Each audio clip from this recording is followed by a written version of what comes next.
I did meet Kevin. Obviously, yes. And married. And but Kevin and I spoke a few times.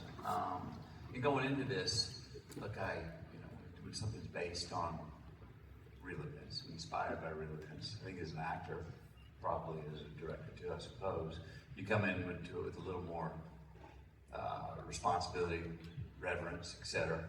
But we were not telling a biography or documentary on it. So while the events are pretty much what happened, after I got to know Kevin and heard him tell his story many times, it would pick up where he would get caught up or something would affect him in telling his story. We would discuss some of those times, which were similar to the journey that I got to take in the film. But after that, it was, we fictionalized some things that keep the spirit of the truth, but fictionalized some things with work with Paul.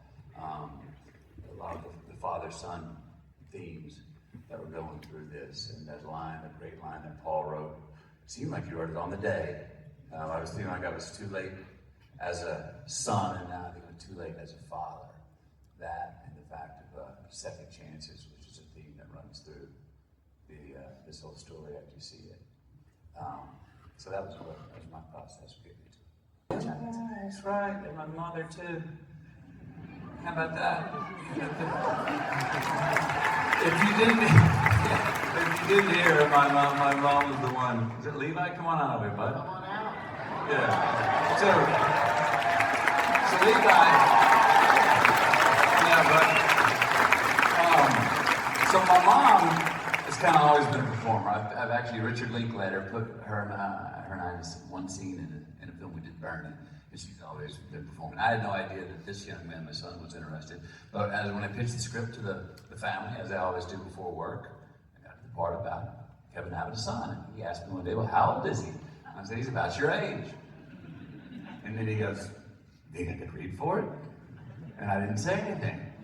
That wasn't enough to make me say maybe or anything. He came back 4 more times, and I said, okay. Now he's working for the idea. And he said, yeah. And I knew they hadn't cast the part.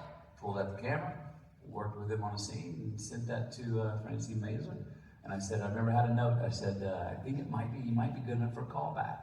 And she wrote back, I think it might be good enough to show to Paul. And I went, oh.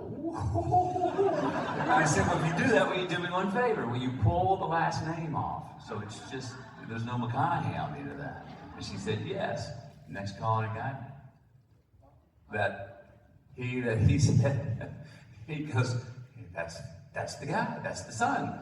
And then he was told, well, that happens to be Matthew's son. And then Paul Fash, he was like, even better, great. What a great story. Yeah, let's capture Mom too in a couple of months, which he did. So this is all due to Paul. My family's in this due to this man here to the left.